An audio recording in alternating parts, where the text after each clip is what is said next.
What's up, people? Back with another reaction, back with some more Ultravox. And we're going back to the Rage and Eden album, 1981. Once again, shout out to Han Solo for kicking off the Ultravox reaction series, as well as Philip for making the larger catalog available. And the next tune is I Remember, and then parenthetically, Death in the Afternoon. It's a really interesting combination of phrases. I remember, it's a very general phrase, but it's about recalling something mentally and perhaps through that recollection tapping into the feelings, visuals or other experiences of whatever that event or process was.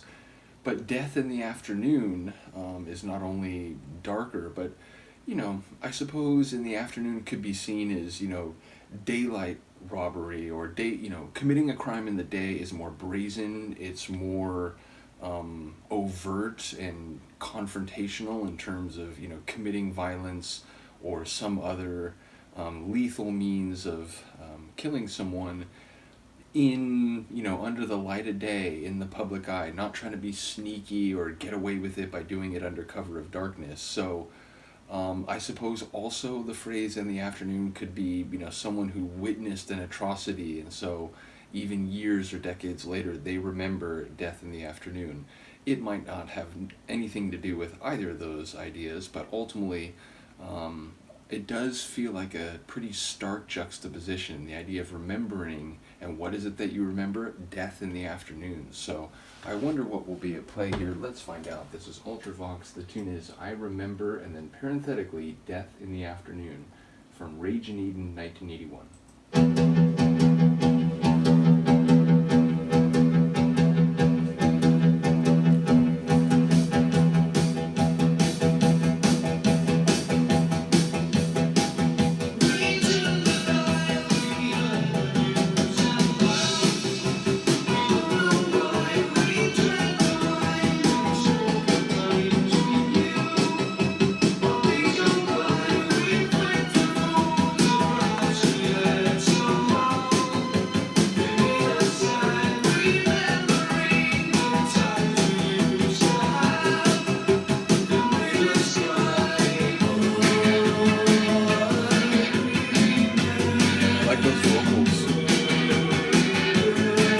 Chant-like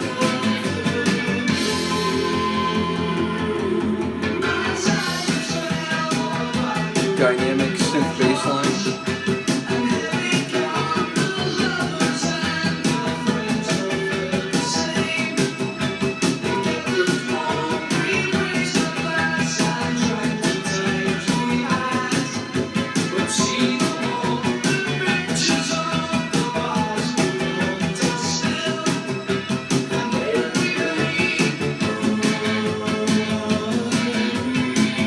I really like this section.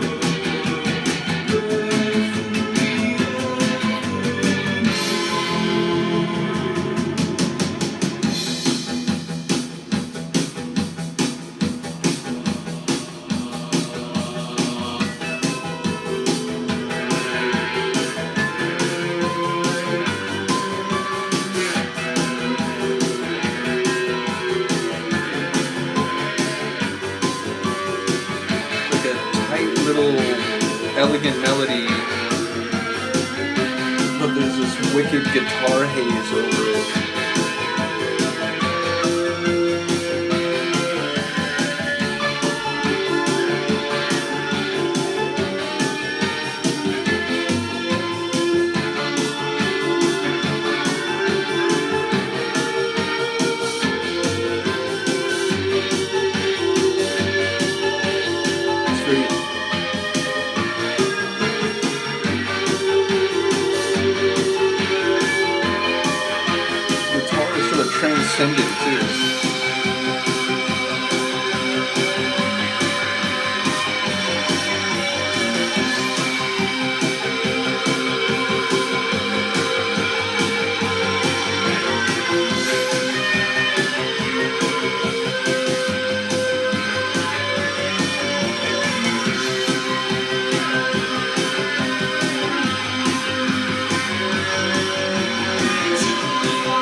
part of the tune, but kept the piano line going.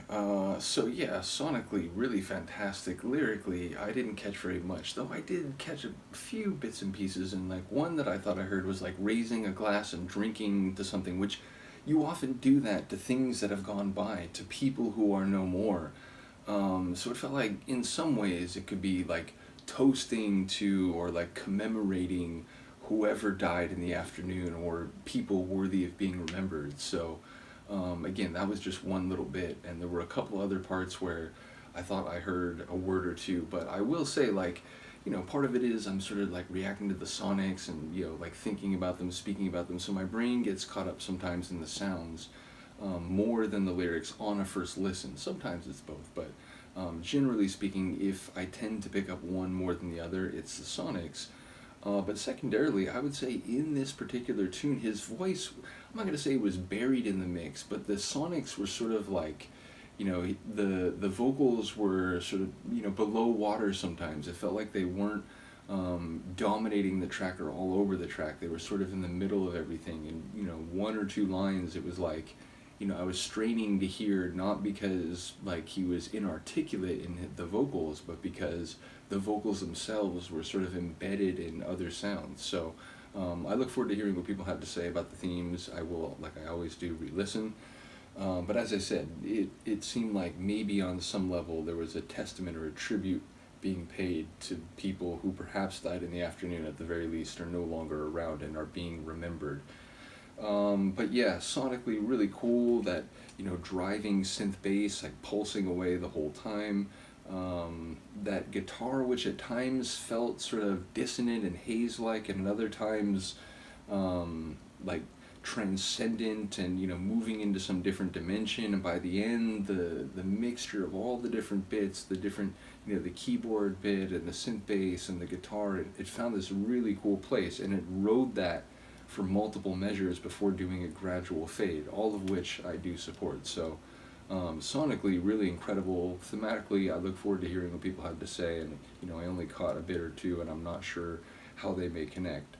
But yeah, again, looking forward to hearing more of this configuration, having taken a brief detour to hear some live material, mostly of the earlier John Fox configuration of the group, which at some point I'd like to go back and listen to those albums as well. But given that we're moving forward, and there's a number of people who said they're keen to talk about tunes that are on this album or ahead, I figure we'll keep moving in that direction for now. But yeah, once again, shout out to Philip and both Han Solo involved in this deep dive, and yeah, let me know what you think of this one. We'll see you next time.